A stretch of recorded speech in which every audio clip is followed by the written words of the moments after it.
We're replacing a oxygen sensor bank 1, sensor 2, and this back here is bank 1. This is bank 2. So we've identified the sensor underneath the vehicle, disconnected the wire.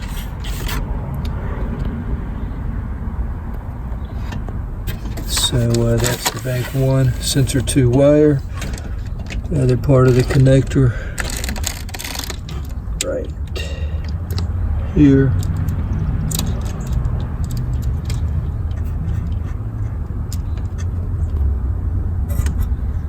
Yeah, right here. And this wire is on top of the bank 2 sensor 2 wiring harness that you see below here. So both of those pretty easy to get to. We'll admit I did have some difficulty pulling this off. This also was attached to a bracket over here, and I just pulled it off of that bracket. I'll be putting that back on later.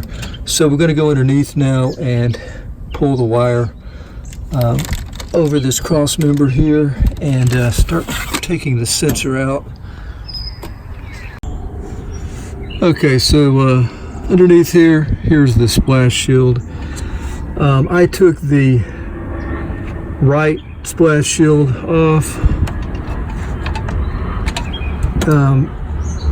to take a look at the plug, and you can definitely get it from here as well, maybe even be easier. So yeah, it just snaps in right there. The little harness deal was right there, so I'll be putting this white plug back in before I connect the new one.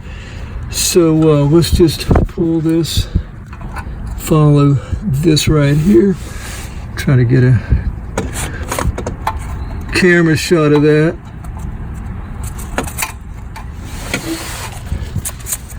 Leads right to the bank 1 sensor 2 right here.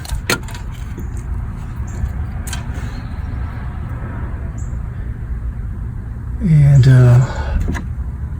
it's a 22 millimeter. I'm going to put this back up here. I'm going to get over to the passenger side here and try to get the wrench on it.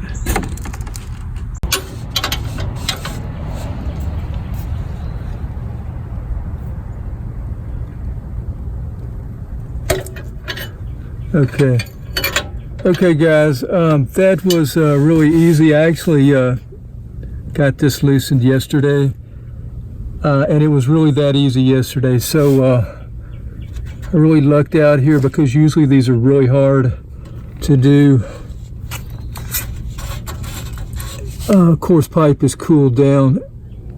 If you're having difficulty getting one off, you may want to run the engine couple minutes and have it warmed up. Sometimes that helps get these off. Also using one of those sockets that you can rent out from AutoZone that will slide over the wiring harness. You've probably seen them. Those work pretty well. However, those are not 22 millimeters, those black sockets that slide over the wiring. If your plug is really tight, it may, start stripping it. So another thing, you may have to actually cut the wire, cut the sensor, and get a 22 millimeter 6 point. Really the best way to go. Anyway, good luck. So we're going to go ahead and take this to the auto parts store. Okay, I'm back from the auto parts place. I'm not exactly happy with what I've ended up with here, but it's really all they have in stock. The one that I wanted, Denso, they didn't even have it in any of their warehouses, so couldn't even be ordered. Called around a few other places. Really couldn't couldn't get the help that I needed. So ended up going to O'Reilly, the one that couldn't get it, couldn't order it. All they had was this Bosch right here. Okay, so a lot of their pictures do not show the connector, the inside, so that, you know, that's kind of discouraging when you're trying to, you know, buy and get some help. You know, so they can't even tell if it's the right one because they can't see the connectors. So we had this in stock. This is the Bosch. Matched it up. Connectors are the same. It's the same length.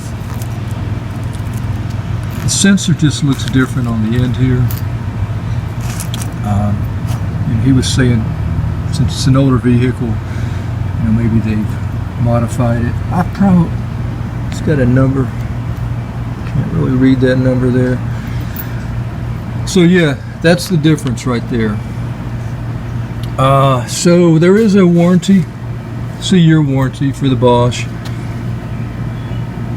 It's a little cheaper than the Denso.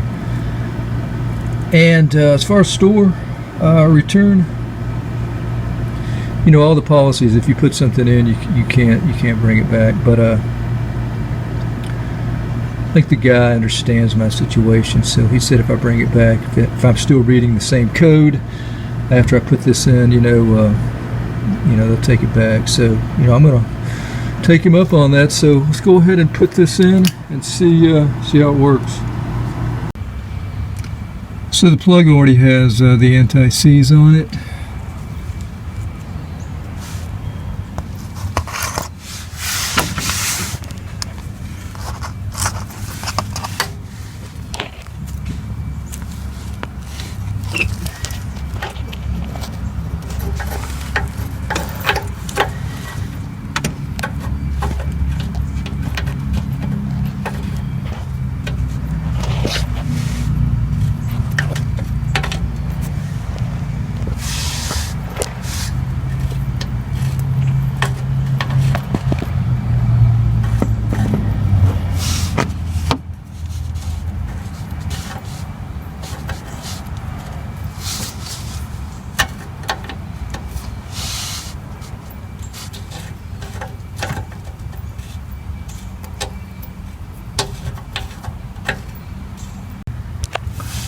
And once I got it started, it's going in really nice. Wires twisting up above.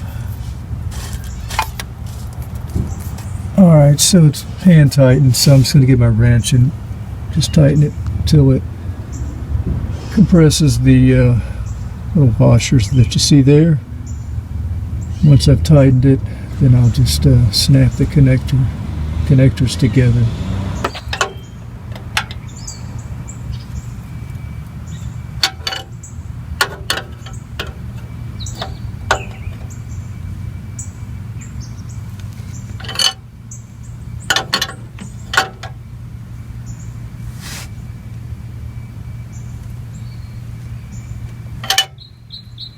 I think that's going to do it. Maybe a little more here.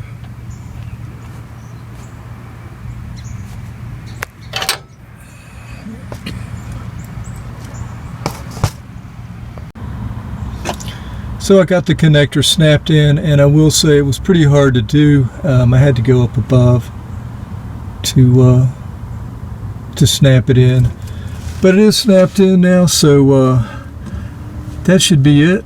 I'm going to go ahead and put this splash guard back on and give it a start. And from above here, I had to reach down there, like I said, and snap it in.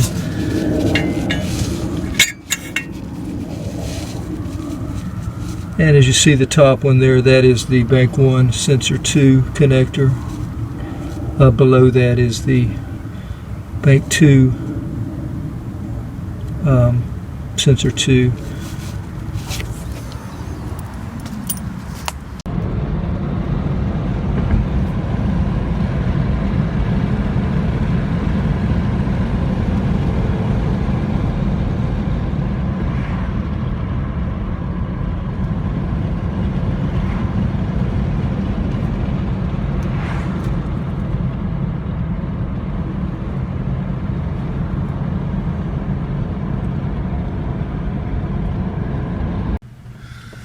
So we drove the car for about probably 15-20 miles and just started it up. The light is now off.